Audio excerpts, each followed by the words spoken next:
Hello everybody, and welcome to the Wright Group's presentation.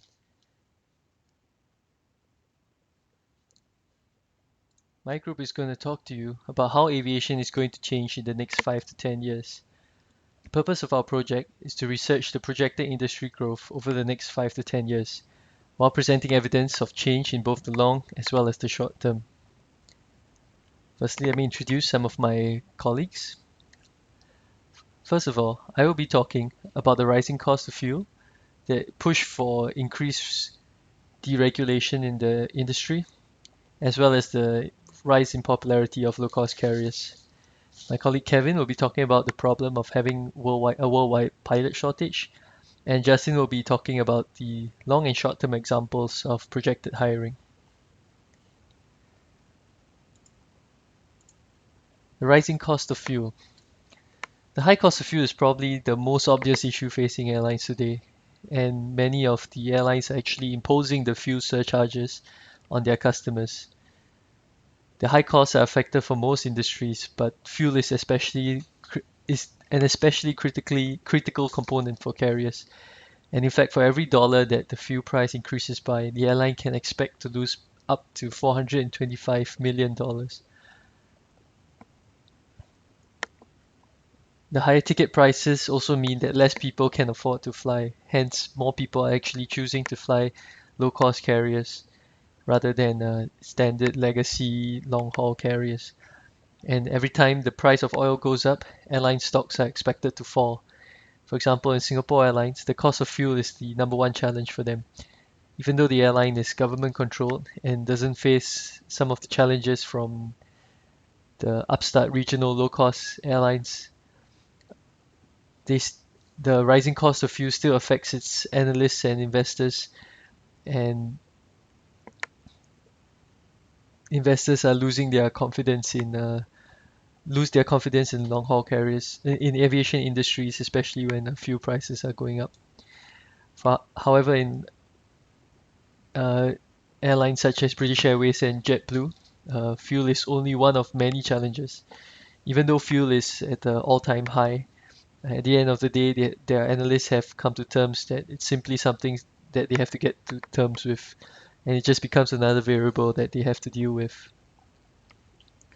Next, I'd like to talk to you about the push for deregulation. Many airlines are pushing for deregulation, such, um, for example, in the US, a number of airline bankruptcies have helped drive the efficiency push, while in Europe it has been more organic. And there are actually many hopes that the barriers that restrict access to markets will be brought down. Singapore Airlines, for example, is looking to gain access in the Australian market by dealing with the Australian government to bring down certain barriers that restrict business. Another way of deregulation is to actually strike bilateral agreements. One such example is between the UK and India, where they have already started to double the frequency of flights between the two countries. The push for more open skies literally mean that an airline can choose to fly anywhere, and it has been a goal of the aviation industry for a very long time.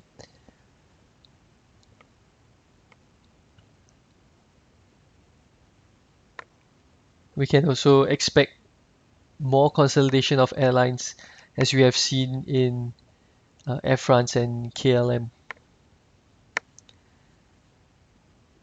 And one of the biggest factors that we can see affecting the aviation industry in the next 5 to 10 years is the popularity of low-cost carriers. Low-cost carriers carry the idea that there are no frills and they offer affordable air travel to passengers. And in AirAsia, their motto is actually now everyone can fly.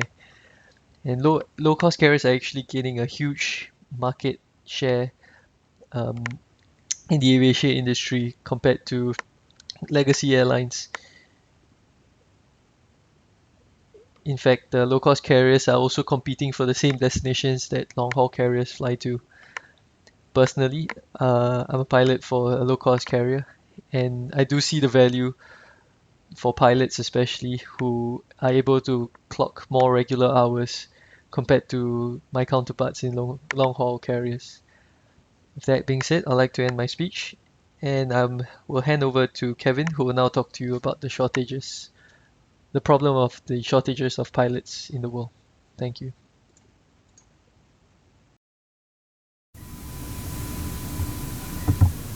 Welcome to the Wright Group. We've decided to cover how aviation is going to change over the next 5 to 10 years. Let's start with about 25 years ago. Let's talk about regional airlines. They've started from small prop airplanes serving small markets to large jet aircraft serving major cities now. The major airlines could outsource their flying to regionals, sometimes the lowest paid, in order to increase revenue in small markets. This led to investors taking notice, and the influx of numerous regionals in the mid-2000s was born. An analyst of the aviation market, Susan Carey, in 2006 she discusses an interesting success of the regional airlines, and she looks at the regionals as an attractive investment vehicles. One of the shortcomings of the article is the emphasis on the terrorist attacks of 2001 as the cause of the tailspin of the major airlines. This attribution is relevant because the problems of the major airlines are important factors influencing the future profitability of regional airlines, and in turn, the attractiveness of the regional airlines as an investment vehicle itself. The airline industry was already in the United States was already in some serious problems before September 11th. The industry has made since that time consistent claims that it was on the verge of mass bankruptcy.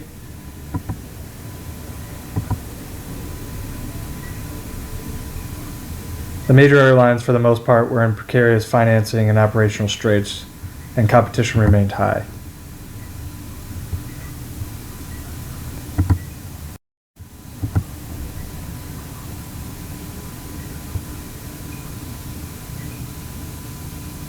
Carey points out that much of the operational and financial success of regional airlines over the past 5 years has stemmed from these sweet contracts with major carriers.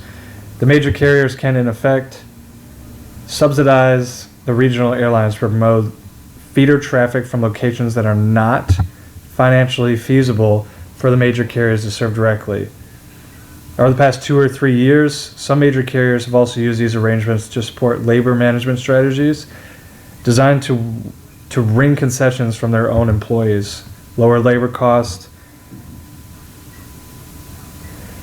and it gives them the ability to serve smaller airports at a profit versus having major carriers do it at a loss. Today, the major carriers are no longer able to continue subsidizing numerous regional airlines. This has led to mergers, buyouts,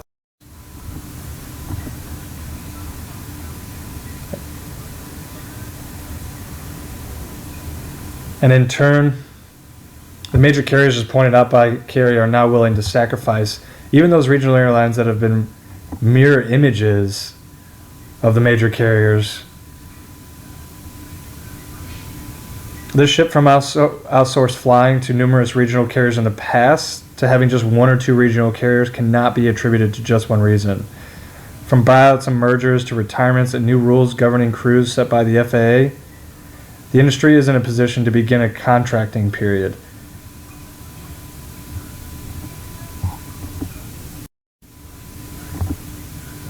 The current state of the industry. First and foremost, the price of fuel over the past couple of years has the increase can't be ignored.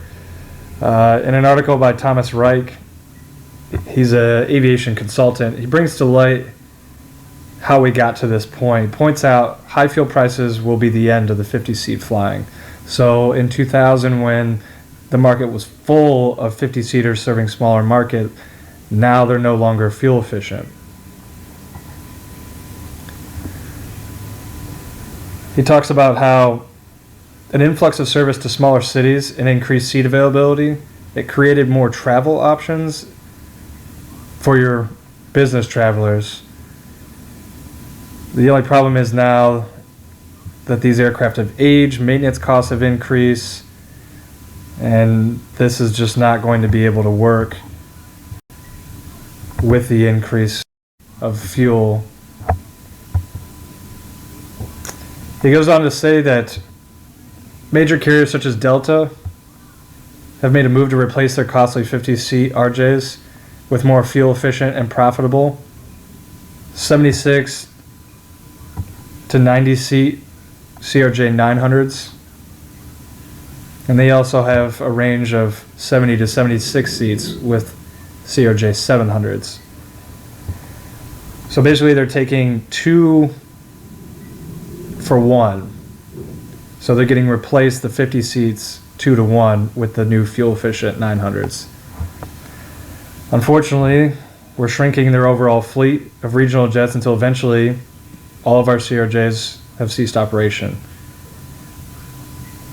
Wright states this in a response to Delta replacing their older and costly MD-88 fleet with a more efficient 717. By the end of this year, all of those 717s will be delivered. With record profits posted by Delta over the past 2 years, this is just the first step in ensuring future profitability in an otherwise cyclical but growing travel industry.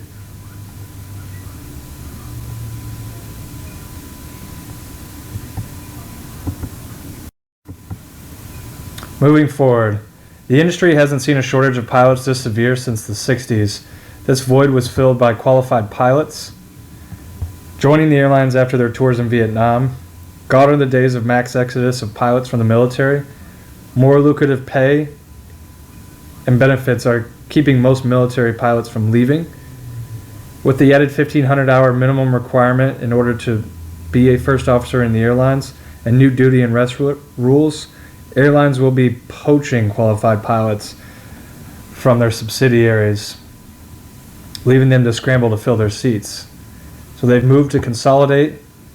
They've updated their fleets with fuel-efficient aircraft. They finally get record profits. Fuel prices are finally lower. And at this point, from what I've been told and from what we've been reading in these referenced articles, is that right now, since there are not enough qualified applicants, airlines are working as hard as possible to try to repeal or increase the retirement age because there just aren't enough pilots in the pipeline. Right now, it's over $225,000 to get flight training in a 4-year degree. You come out making $30,000 your first year, you're not able to sustain yourself or make payments for that matter. This is a time in the industry that nobody has seen before. There's a lot of expansion of the 50-seat market. Now that that's not becoming as lucrative anymore, an aging fleet, they had to consolidate. We're shrinking down to size, get your labor costs under control. And at this point, there's more and more flying being shifted to mainline. And they're taking their flying back, and they're probably going to end up taking us with them.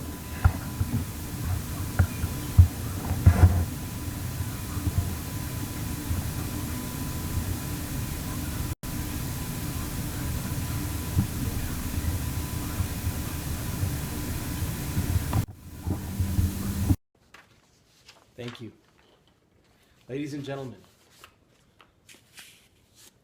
let's move forward with projected industry hiring over the next 5 to 10 years. The good news, according to Tribune Business News in a 2014 article, airlines ready for a pilot hiring spree. Now, I believe this extends to all entry-level positions. And folks, that's people like you and me. The airlines do a good job of offering incentivized hiring programs. Some airlines offer programs that get you in the door and keep you happy and satisfied while you're employed. Lufthansa does an outstanding job at both.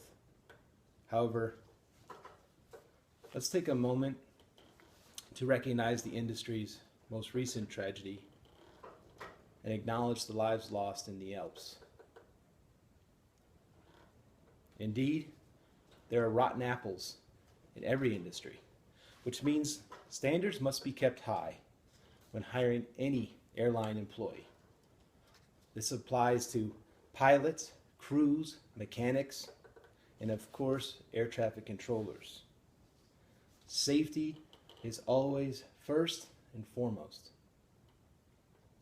And yet that absolutely does not limit hiring potential over the next decade.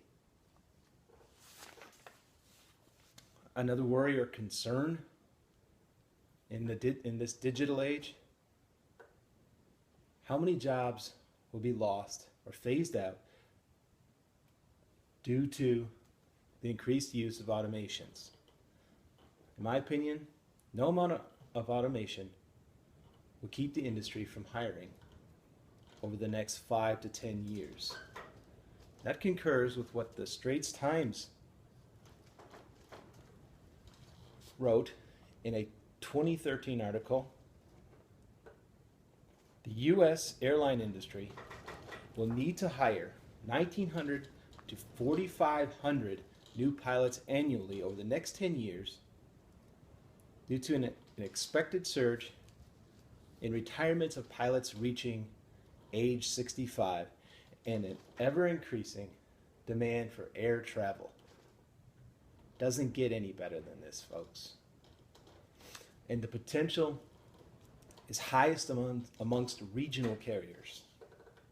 Again, the Times points out 11 out of 12 regional airlines failed to meet their hiring targets for entry-level pilots last year. And the air traffic control towers always have room. According to a airline industry informational dated 2005,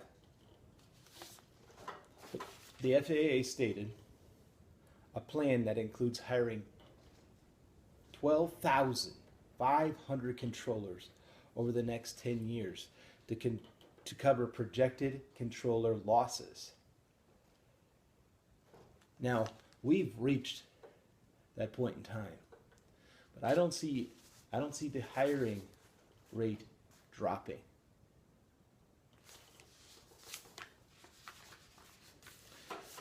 Let's talk incentives. Many new programs just waiting for you. SkyWest and ExpressJet, Delta, and even Alaska Airlines, just to name a few, offer a unique hiring program or a variation of it that would guarantee their subsidiary pilots mainline positions without having to go through the interview process again. And as we all know, that can be very painful. Now, let's move to the wrench turning side of the airline industry. And I can speak personally that as a manager of 20 AH-64 Delta Apache attack helicopters, my soldiers in uniform do not have the time to dedicate to aircraft maintenance. Training and administrative taskings usually are priority. It's a shame, but it's true. And I'm always looking for good civilian mechanics and technicians. Now, this industry is a contract industry. The military the work is good and steady. So in short, the major airlines will lose pilots to retirement. And it's almost a sure thing that hiring rates will grow as the industry continues to grow. Thank you.